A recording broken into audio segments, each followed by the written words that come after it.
Hey guys, welcome back to Maxplained Dawn of War Unification. Today I have the next and last faction guide for you. It is for Ynnari, the mixture faction of Dark Elder, Craftworld Elder and Harlequin Elder. But it is more than that. It has so many special things in it.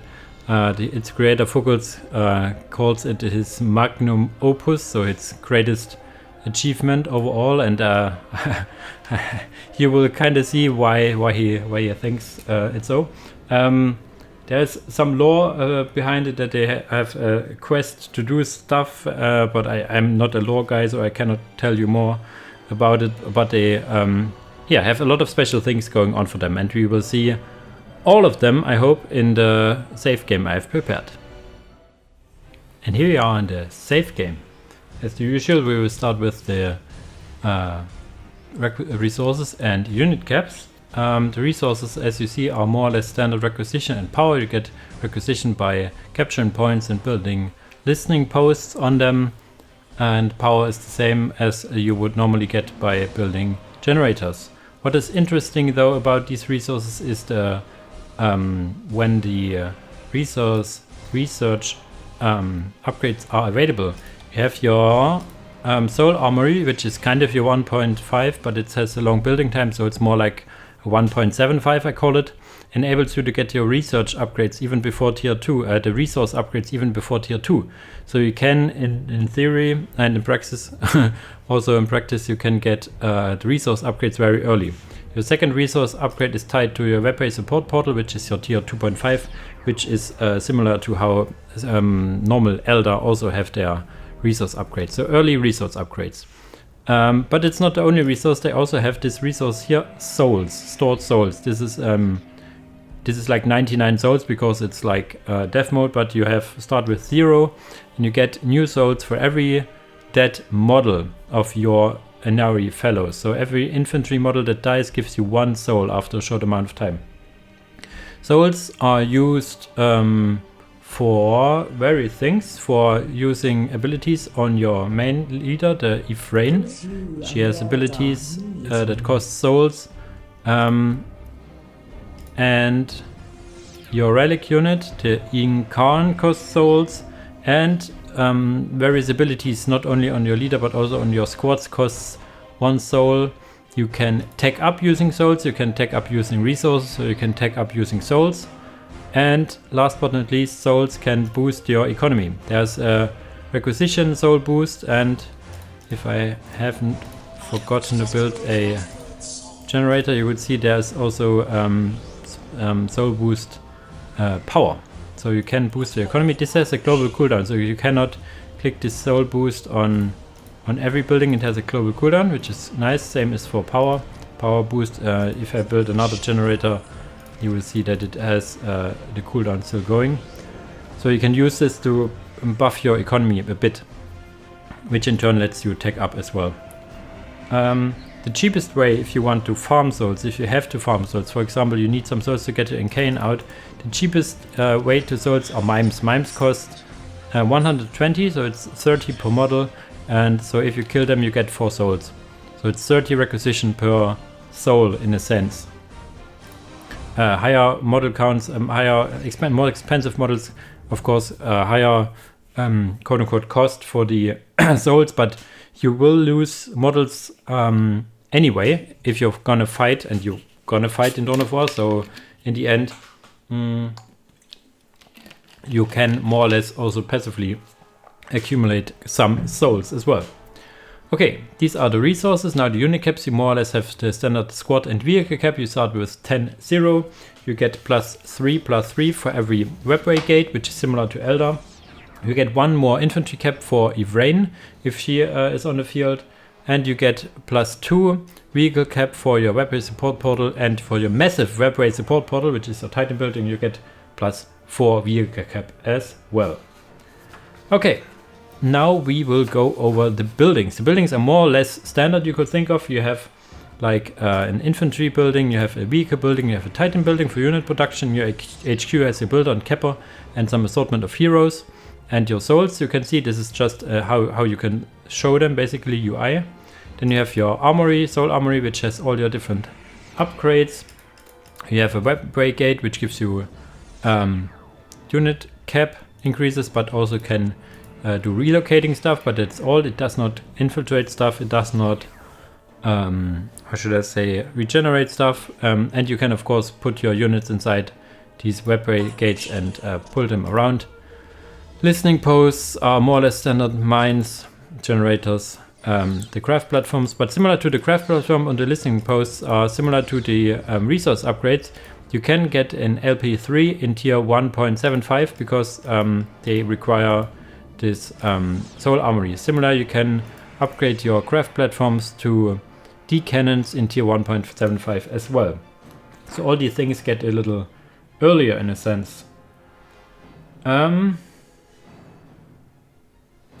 Turrets can only build in control zone, which is also similar to how Eldar behaves it. You cannot build them anywhere, but you can build in turn a web brigade anywhere and then make a nifty turret rush, which is, when I now think about it, a build order that I should add at some point as well.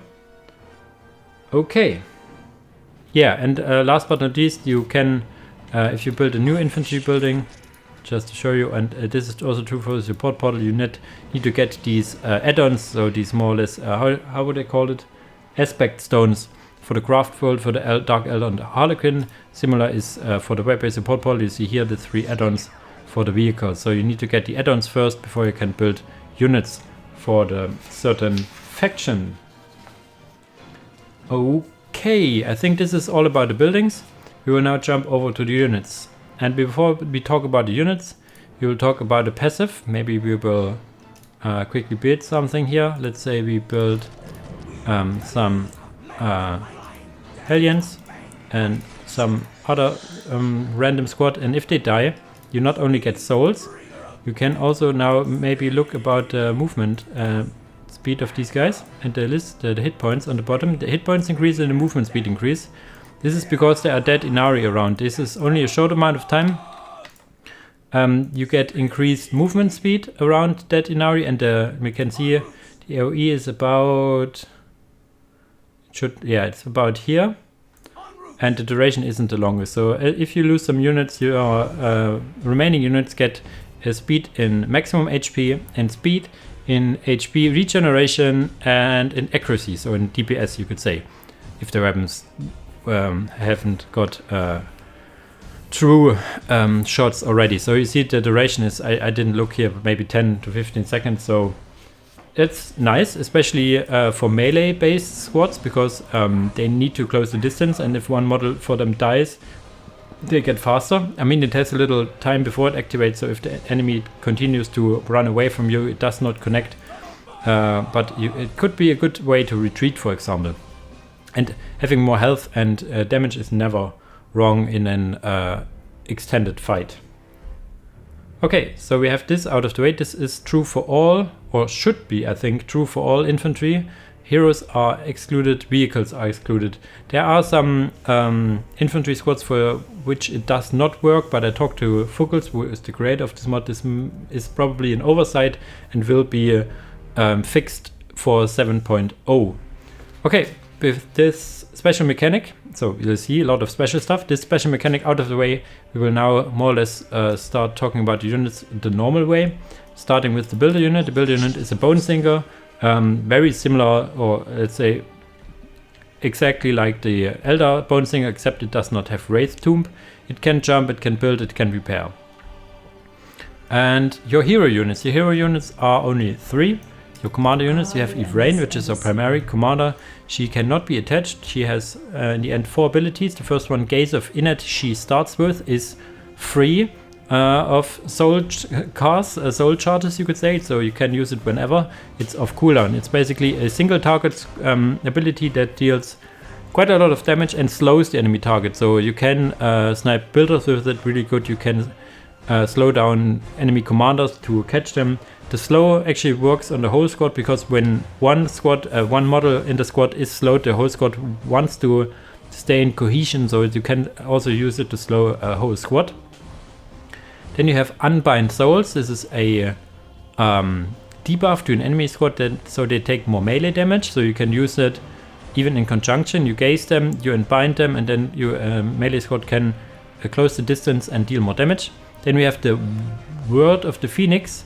The squad heals incredibly rapidly, so you can use it on a squad, even on herself, to heal for souls. The last one, the Storm of Whispers, the terrible wind gust. This is an AoE storm ability, really strong. The cast range is quite big, but you see it costs 10 souls, so this is not cheap in terms of souls. If you think of it in requisition again, it's like 300 requisition to get it up and running. Now it gets special a bit again. You can in tier 2 get the Grings, which is it can detect infiltrators. It how should I say, increases psychic cooldown, psychic ability cooldowns quite a bit. So you can attach this to the leader. So the only attachable squad is basically Ynnari, and she can attach once her Grings. Grings gives a big recharge time increase, as you can see here, and recharges quite a lot faster with it attached. And yeah, that's basically it. Has no fighting capabilities, it's just there to support Ynnari. And in tier 3 you can get the Wizark, who is, I don't know, her BFF, her boyfriend, whatever. He really wants to take care of her and does not want to let her die.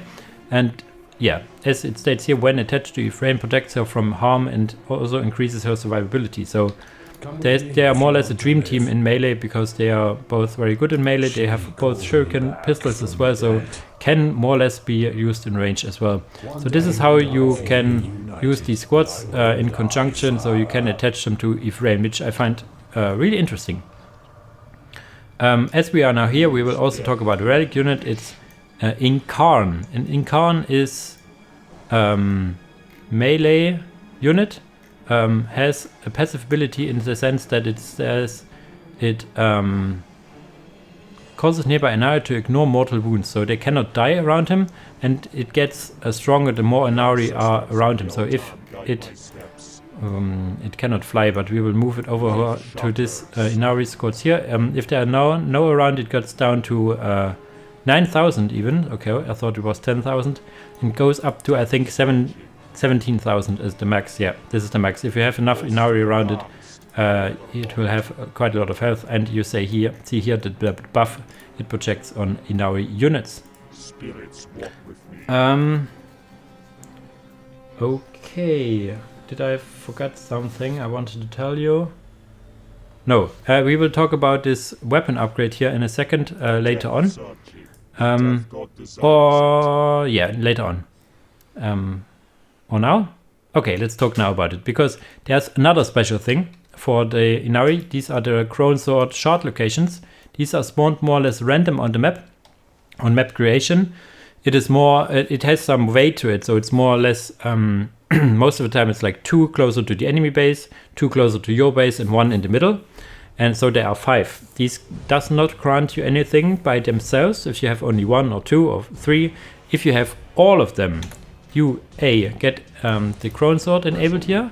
Crown Sword needs captured Crown Sword shard location. This is the last one. I can capture it in a second. And it also gives all Ynnari on the field, I think even their vehicles, a buff, which is more or less a chance to ignore death as well. So I don't know if there are any more buffs to it, but it basically makes them really unkillable. Or let's say it gives them a chance to ignore death, but given that they are an overall pretty tanky, in the sense that they also get more maximum HP for dead models around. Yeah, if you allow an Ynnari player to get all 5 Crown Sword locations, you lose the game. But if you allowed it, you probably would have lost the game in any way, and in any other way as well. Okay, with this out of the way, we'll now talk about infantry. First off, we will start with the Storm Guardians, which is a primary capo unit. You get it from your HQ. They can get a Warlock leader, so they are more or less your Elder Guardian, but more melee oriented, so they have bigger swords in a sense. They can get a Warlock, they can get a Flamer or a Fusion Gun. Fusion Gun is tier 2. They can throw a grenade. If the grenade research is done, they can use Fleet of Foot and Embolden. Fleet of Foot for this faction is not a toggle ability. You click it and it lasts a certain amount of time, but it costs you 1 soul to use. Same with Embolden. Embolden is activated once you have your first commander upgrade, and of course your warlock leader attached. And Embolden increases the maximum morale for the squad for a certain amount of time, but also costs you 1 soul to use. Okay, now we will start probably faction-wise with these units. You will see that at some point they will start to glow. This is because then I have all 5 Crown Sword locations.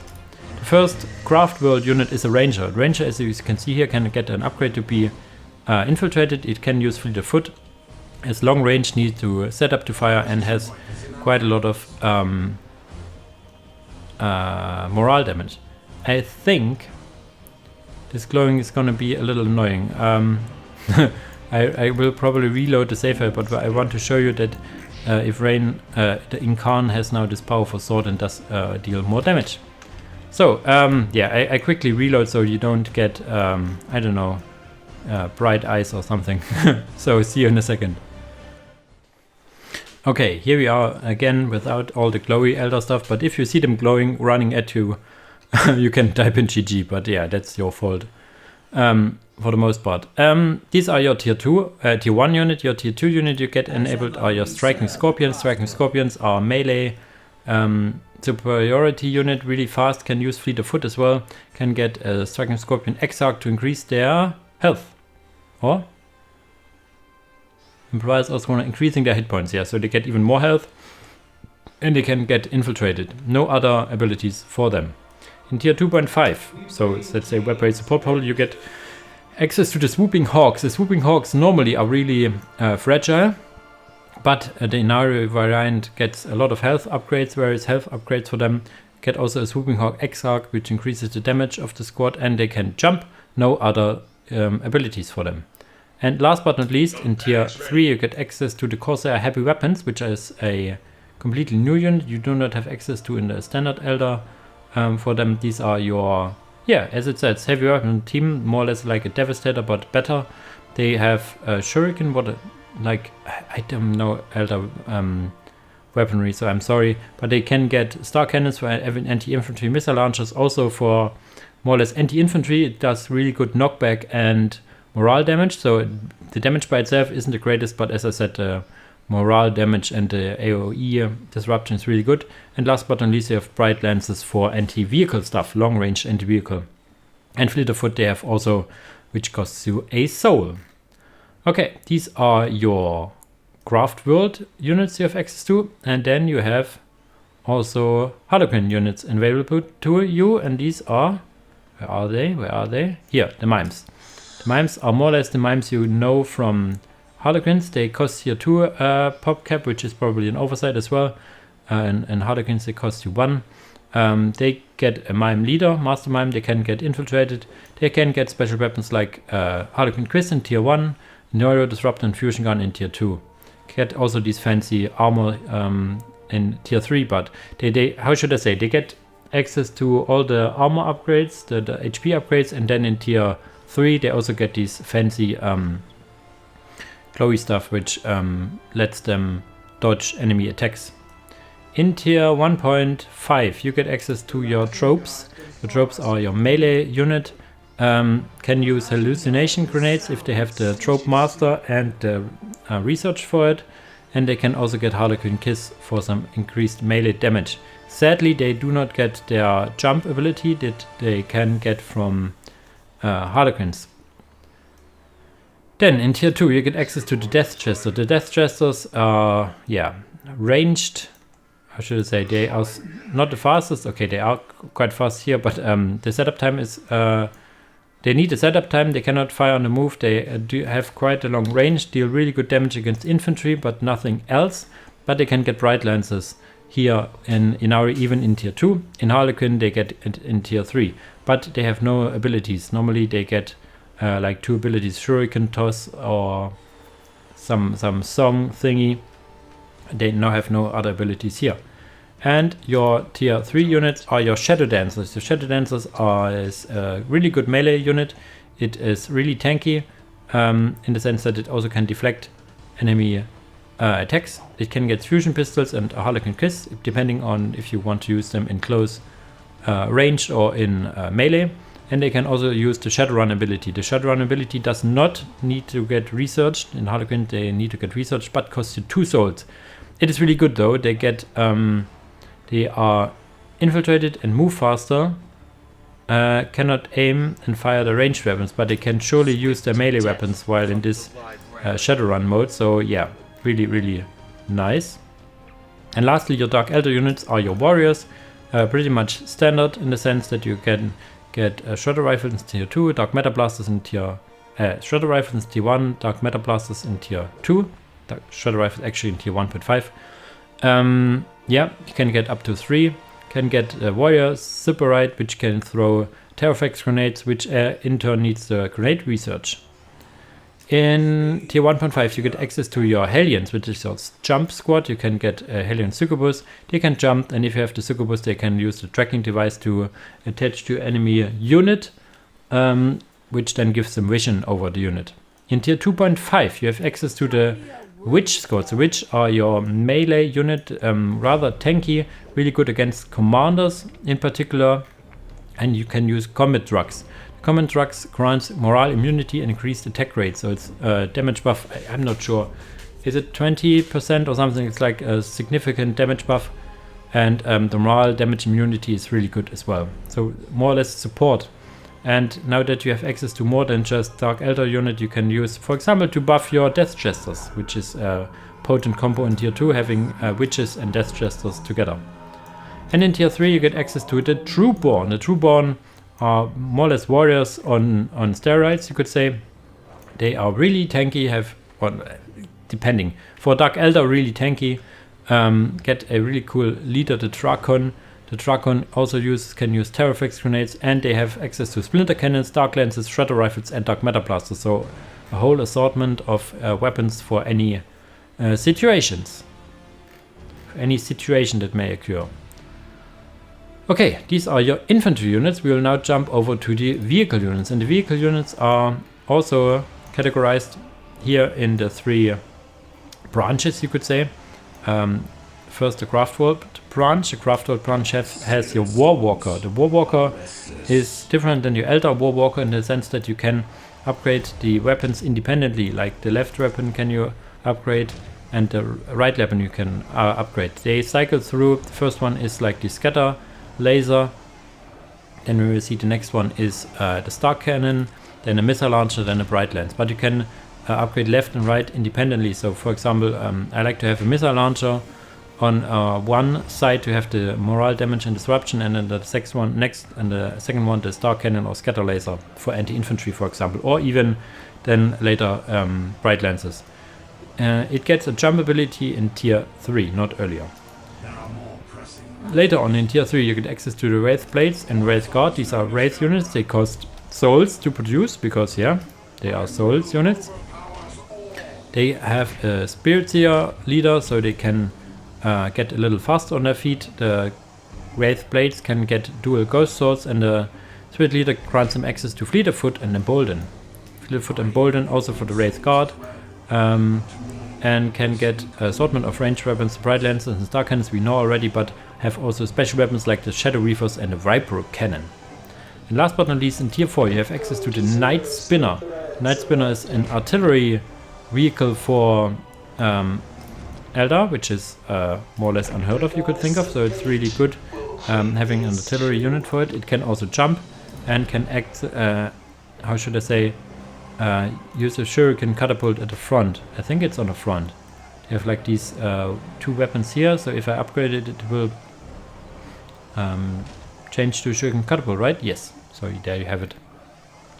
Your Harlequin units, you also know, in tier 2 you get access to Jetbike, which is, to be totally honest, in tier 2 not really good.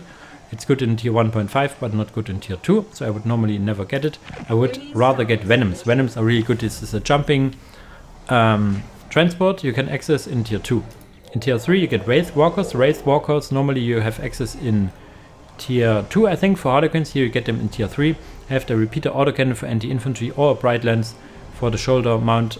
These 2 for anti-infantry or anti-vehicle. It can jump and has a good melee attack. So it's jump, melee, walker, which is also really good.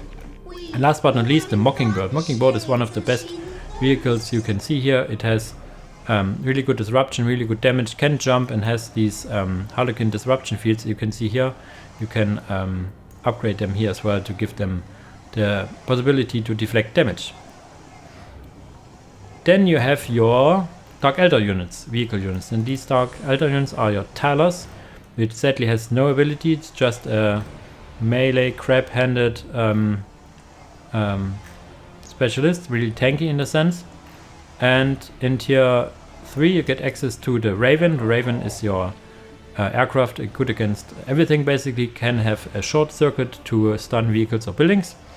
You also have access to the Razorwing Jet Fighter, which is a limit 1 relic tier 3 unit, really good against basically everything, most good against vehicle building and aircraft.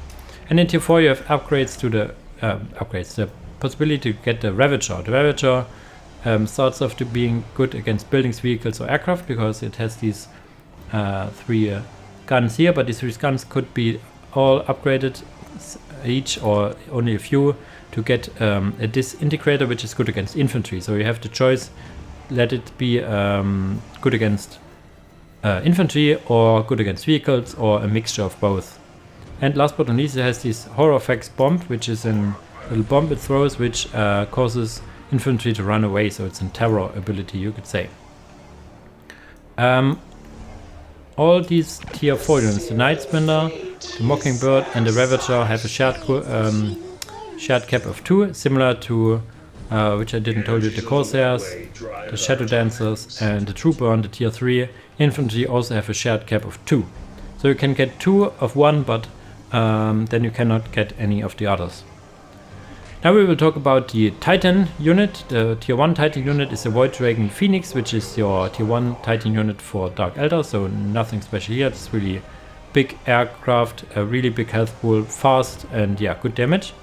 And your tier 2 Titan is a Phantom Titan. You also know it from the Elder. It has like this shield, has really good damage and is really fast. It cannot jump, however. Your tier 1 Titan for Elder can jump, but it's really fast on its feet, and as I said, has a little passive damage reduction with the shield. So no energy here, but passive damage reduction it has. Okay, let's look at my funny list here. Okay, there's one last thing we want to talk about, and that's a special, very special unit you can get access to in your Soul Armory.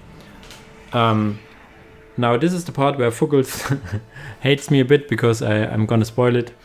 When you played Ynnari before, you may or may not have listened to the prophecy you get once you start a game. And the prophecy is a random generator for verses that rhyme. So basically a poem generator you could think of. And but these things are not meaningless. I will now show you an overview on the screen. This overview is also in my Google Drive, where you can see the different prophecies.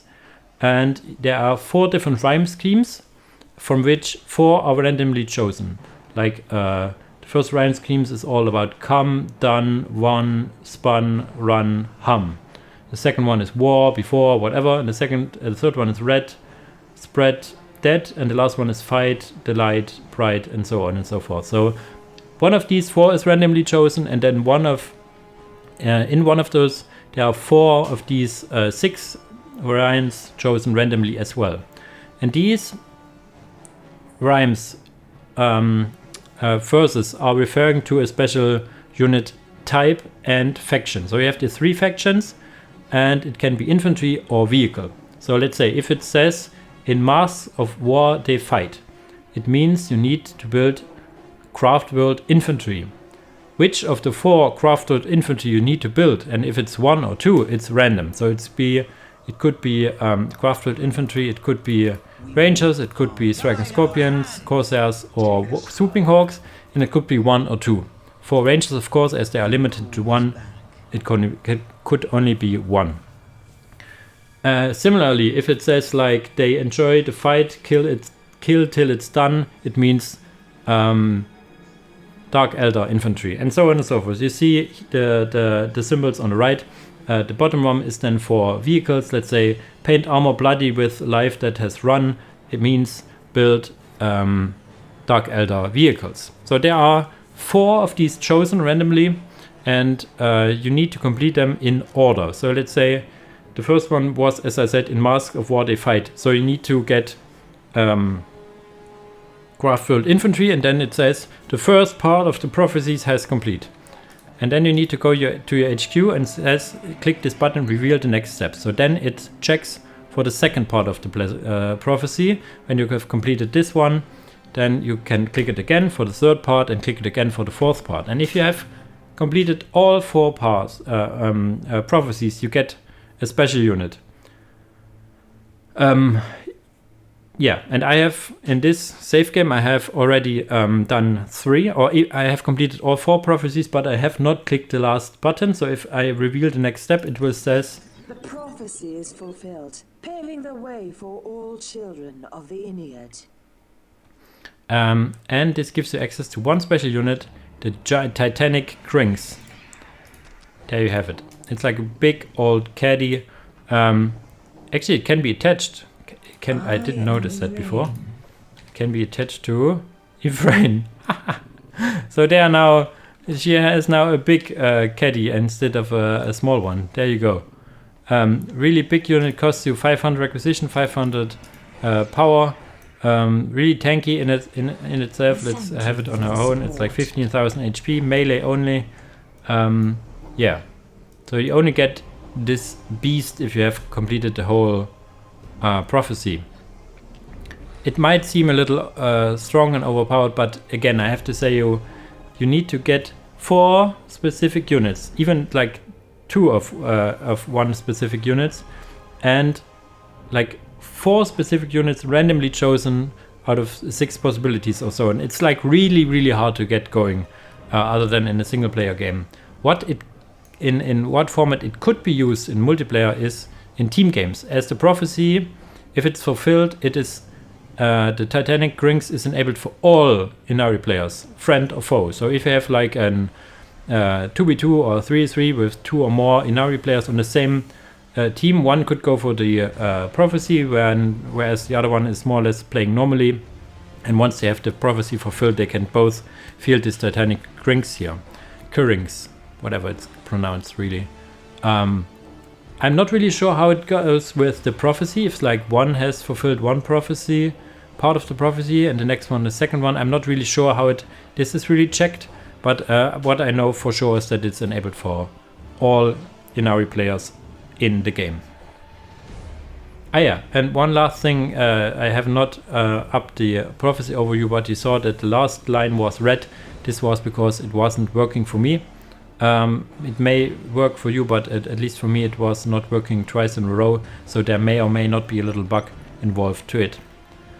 Okay, these are your standard units, and last but not least I have also a little save game for survival where we have 3 survival only units we will check out right now.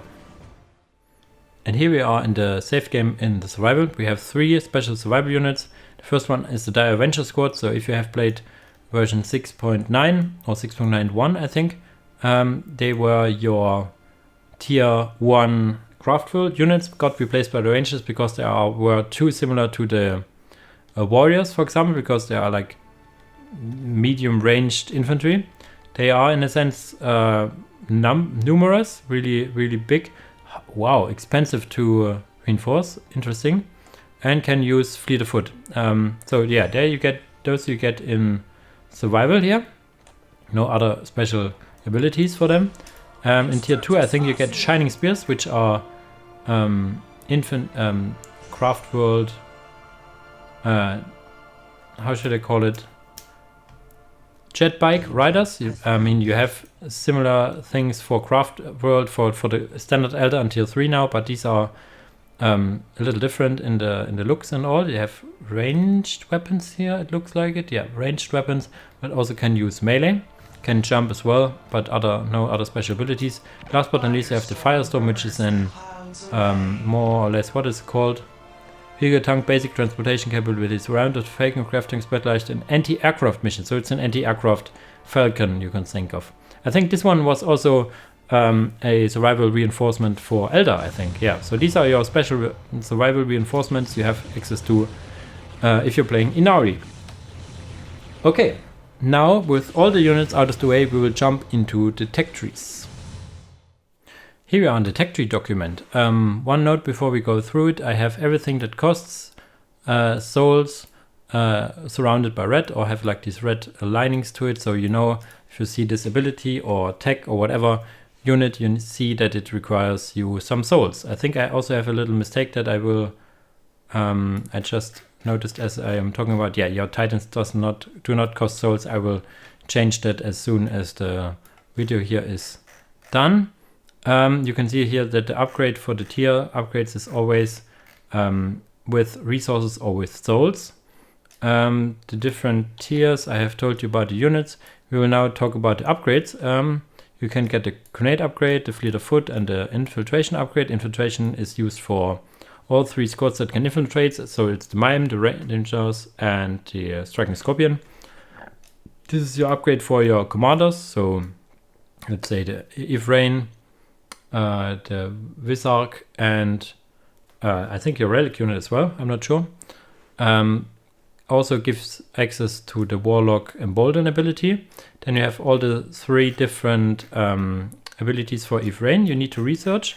You cannot have access to all 4 of them. The first one you have access to, and the other ones you need to research. Then you have your first armor upgrade in tier 1 as well, so it's tier 1.75, whatever. And your second armor upgrade in tier 2, so they get really tanky really fast. You can get your second command upgrade in tier 2, and in tier 3 you get your holo suits upgrade for your infantry, and the first tier of the Dark Elder vehicle armor upgrade, which I think does not affect the aircraft unit. Neon will know more, and the second tier of them you get access to in tier 3, as well as to the holo fields for your vehicles, also tier 4. Yeah, you can also see here that the first upgrade is only from a soul shrine, and the next one needs the soul shrine and the support portal. Okay, over to units, we see all the requirements. They like the passive abilities, which needs all Crown Sword locations, which is done by this L. And then you need like your armory and certain aspect stones to have your leaders enabled, which is more or less same across the board. I see here I am missing a little line here. I will add this as well, so sorry about that. Yeah, and one thing how should I say, I find a little, how should I say it in a good way?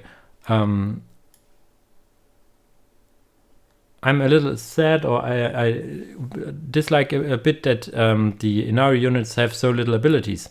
For example, your Striking Scorpions have only your Fleet of Foot and Infiltrate. They do not have any grenades or anything.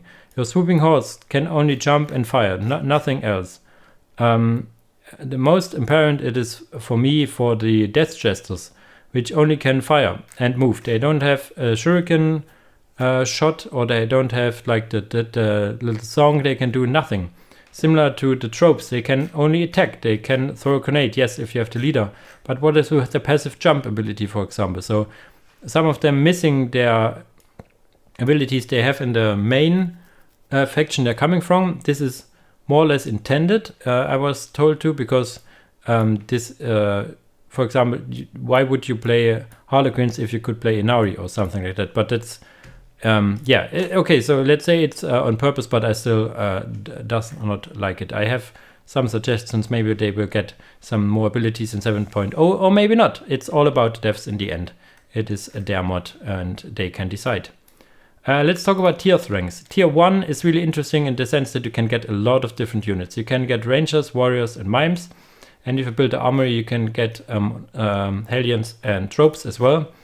And you can get your Commander and your melee Guardian. So you have a lot of different units in tier 1.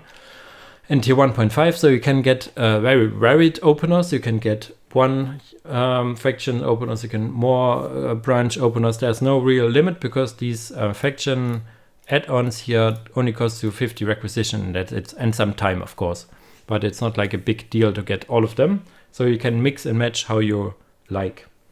So in tier 1 is okay. The problem in tier 1 is that your armory takes so long. The armory, as I said, is more like a 1.75.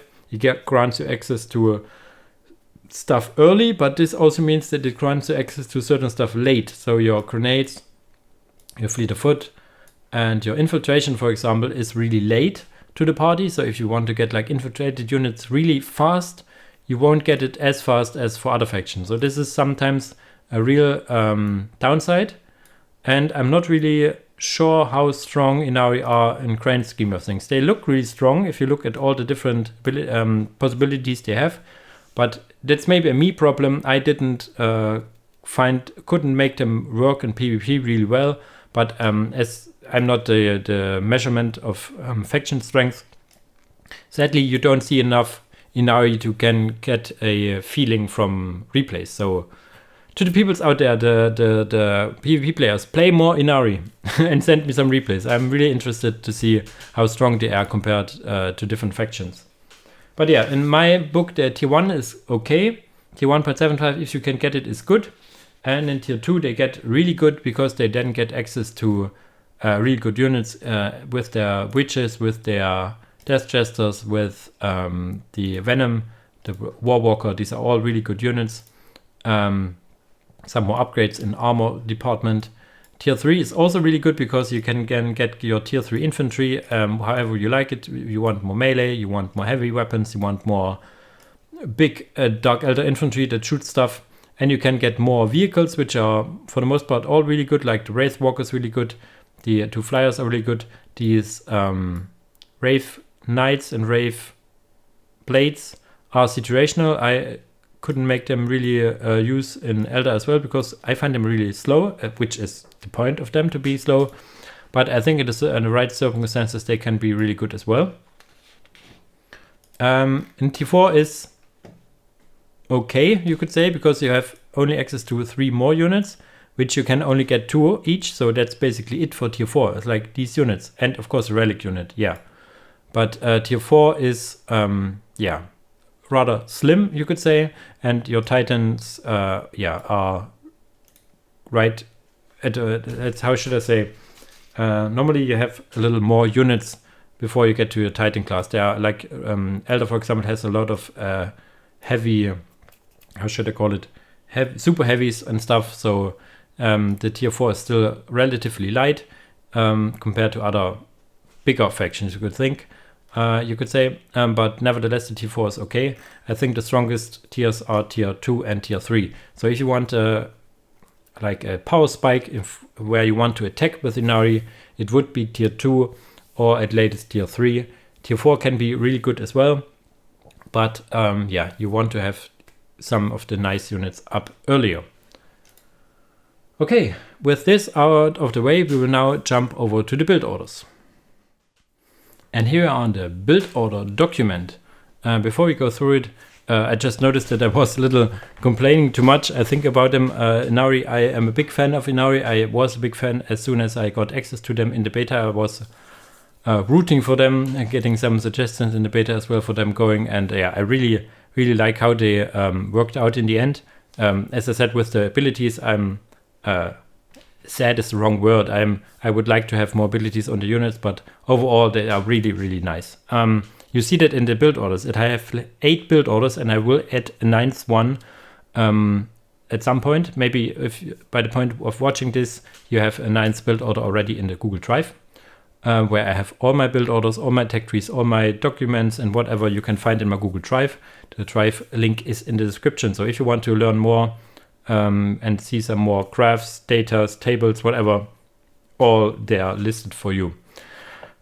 Okay, now to the build orders. Your standard build order, what I call it, is a build order where you get some Guardians, your Ephraim, of course, and Rangers, because Rangers are, even without infiltration, even without fleet of foot, really nice. In the sense they have long range and good morale damage and anything, so you can have them really good. And at some point you want to tech up using souls or resources. I learned that the tech timing for the soul upgrade here is really long compared to the for resources. So you want to, at least for your tier 2, you more or less want to have always get the one with resources. Just something out there. And on the way, if you want, or if you need to fight in tier 1 a bit, which you normally do, you get either warriors or mimes, depending on the situation or what you like. One of the two, you can add some. Then I have build orders more or less tied to a certain subfaction. So you have a Dark Elder build order, which is basically a warrior build order where you get no gens, but an early armory, so you can get shredder rifles. So these resources are good enough in the beginning if you skip the generators that you can get 2 warriors and some shredder rifles. This costs you 50 power and each shredder rifle costs you 10, so you can get up to 5 shredder rifles. The limit in one squad is 3, so there you have it. And at some point you want to add, of course, generators to get the upgrades from your soul armory and Ynnari, and of course your squad leaders later on. If you have the armory up as if you have it up, you can get a Hellion to get some melee support. And the Hellions, as I said, the melee squads in Ynnari are really good in the sense that they get these speed and health boosts for that Ynnari around them. So melee squads in Ynnari are in general better than for other factions, because of this boost. Then you can get a Harlequin opener, which is more or less a lot of mimes, and then a trope later on. So we'll start off with Ynnari and 2 mimes. The mimes are cheaper than your warriors, so you can get 2, can get the generator, 1 to get a gate, so you can get up to 4 mimes because you have only 10 to start with, and with the 2 guardians you could only get 3 mimes, but you want to have more because mimes are really good. Still, you get the mime leader later on if you have the soul shrine up. You get the tropes with some with their special weapons and the leader. Get infiltration for your mimes and armor upgrades. Armor upgrades is a no-brainer. I'm not really sure what happened here, but I'll show you. I will fix this when it's uploaded. Here would be now a good point to talk about that you can always skip in this build order, skip the soul armory and the dedicated units on squad leaders. You can get it for a faster tier 2. I think a faster tier 2 would be probably advised. Then I have this infiltration opener. So this mixes up rangers with mimes. We could also argue that you get mimes before rangers because the build time for rangers is really high. But as you can see here, you want to open up with the portal, a generator, and the armory, because the infiltration research costs you 75 power, and the shrine itself costs you 50. So you, with your starting 100 power, you will not get it. And then you will get some mimes, the rangers, as I said, mime leader and infiltration, and later on Ynnari as well. So you have some infiltrated units early on. In tier 2, you could transition into striking scorpions for even more infiltration, but when you start with infiltration, the enemy will get some detection, so they will have detection once you're in tier 2, so double down on infiltrated stuff is not always recommended. Then you have like this little guardian spam here, where you have like a lot of guardians and Ynnari. The guardians can get their warlock right away, and then you can add the infantry portal to get some units out, and your armory. As I said, you can skip the armory for a faster tier 2. This is more or less advised here as well, but if you want to have 4 guardians running around with grenades, it's really good as well. So having that and some flamers, so you can make your guardians even stronger in tier 1 if you want to. But yeah, you can also click tier 2 first and then get the armory and get these upgrades on the way to tier 2. Then I have this more or less rainbow opener where you get from every faction something. You get your rangers, you get some warriors, and later on some tropes. So you have like your ranged support units and then your melee units here. Really slow build because you will get tier 2 really late. So it's best used against a faction that is really slow in tech up as well. Or let's say a faction you want to have early pressure on, let's say Necrons, for example. If you want to pressure something early, you can use this to have like a really good stay on the field in tier 1. And of course there's a tier 2 rush. You can rush really well in tier 2 as you do not need any building.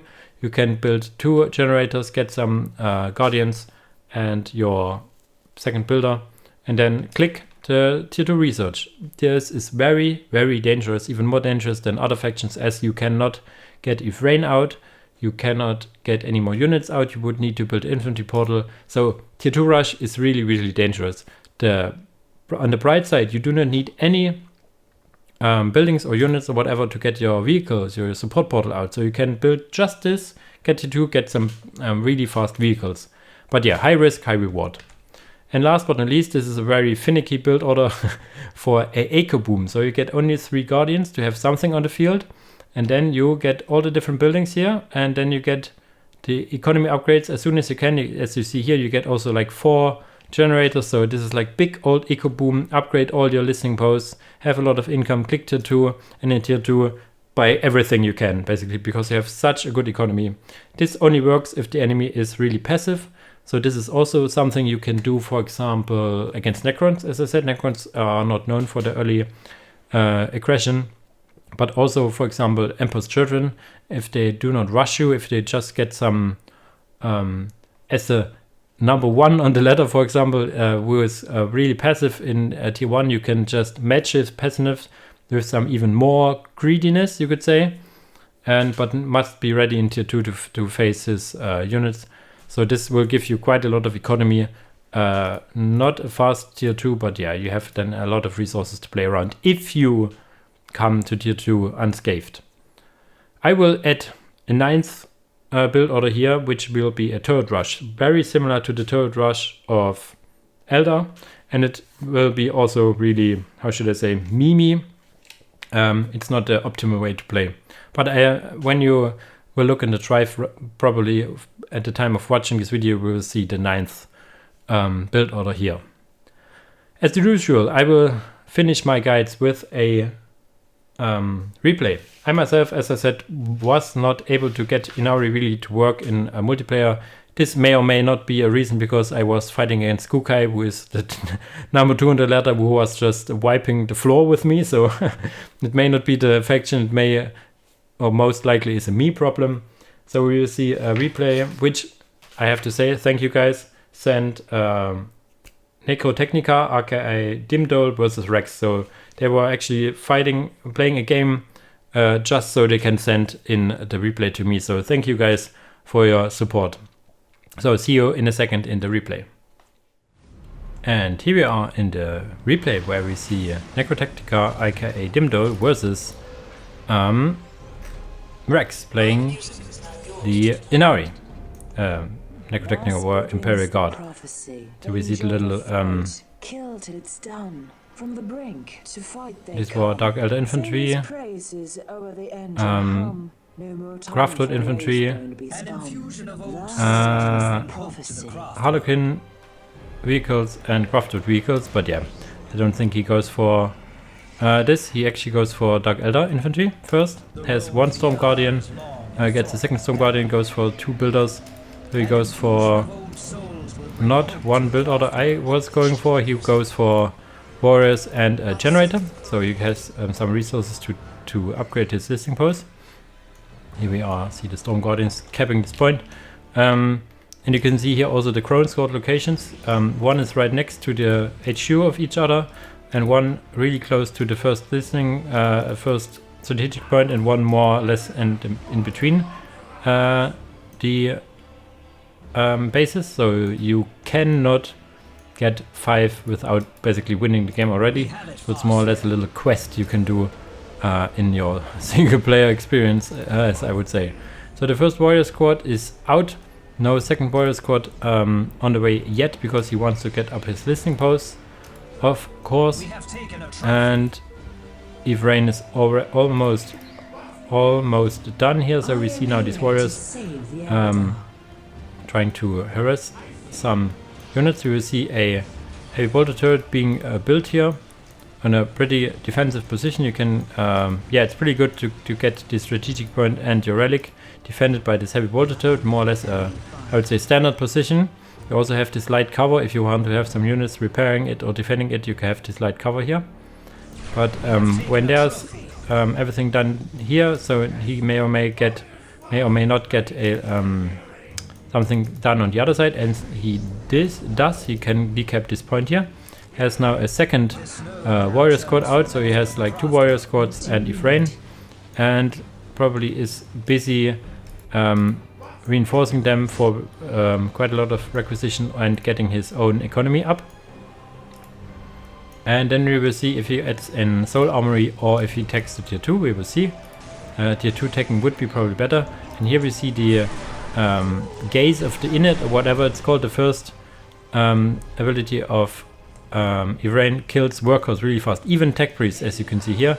I think it maybe does more damage against commander armor than to normal infantry armor, but yeah, you can kill Techtrees with it, which is really nice. Even gets a bone sinker over to build a listening post here, which is really nice. And getting this crown sword location because he's just here and waiting for the most part. Similar to the where's the second warrior squad? I think yeah, I saw in the replay he was like getting it into the heavy bolter and it died sadly or something. No, it's here, sorry.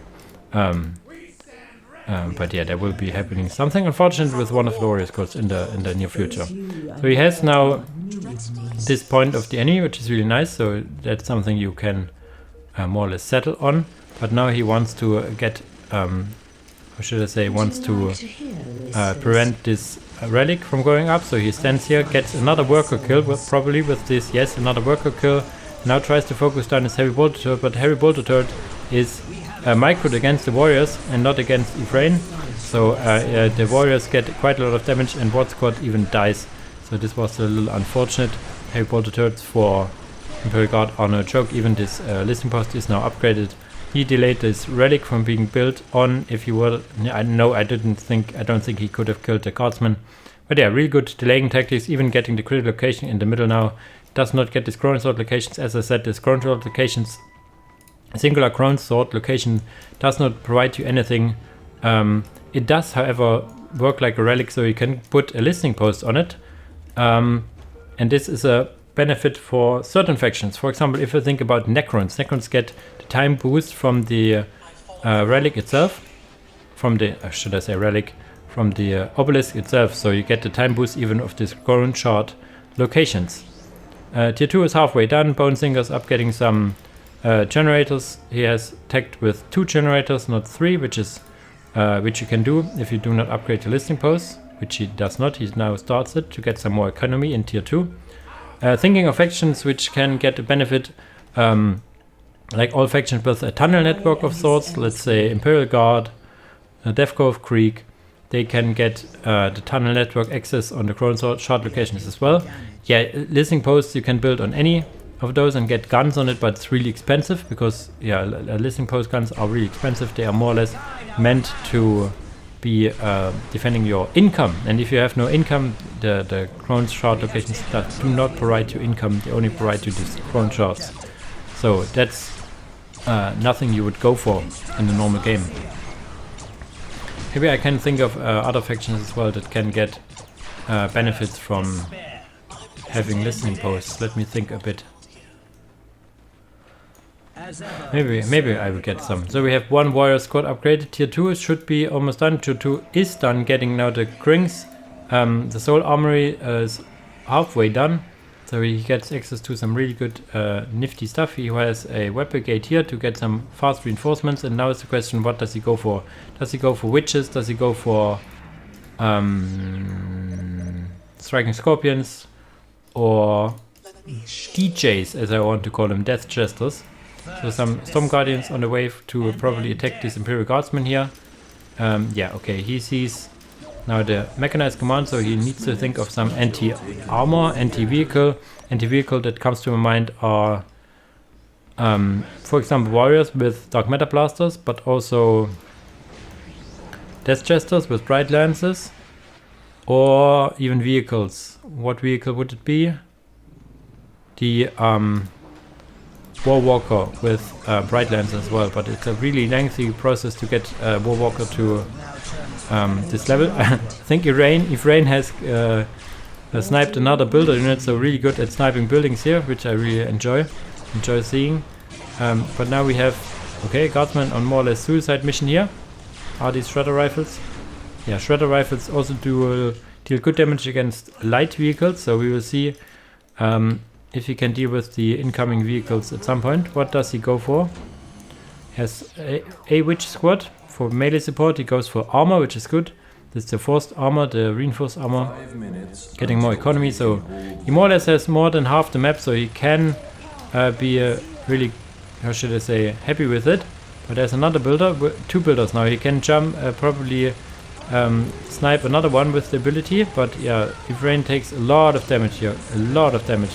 But he kills probably another worker and now wants to run away, but yeah, was a little too close, and this is also a Gatling gun turret or whatever it's called, really high damage. Now we see 2 cameras coming out as well, so even building listening posts on this thing is a mistake, because as I said, it does not provide you anything in terms of income. So you can cap it, you can, for some vision, for example, can help you quite a bit, and if you are a certain faction that has benefits on the listening post itself, like Tunnel Network or Necron Monolith, Obelisk, this is advised to even go for them, just for that. But yeah, for most factions it's not the way to go.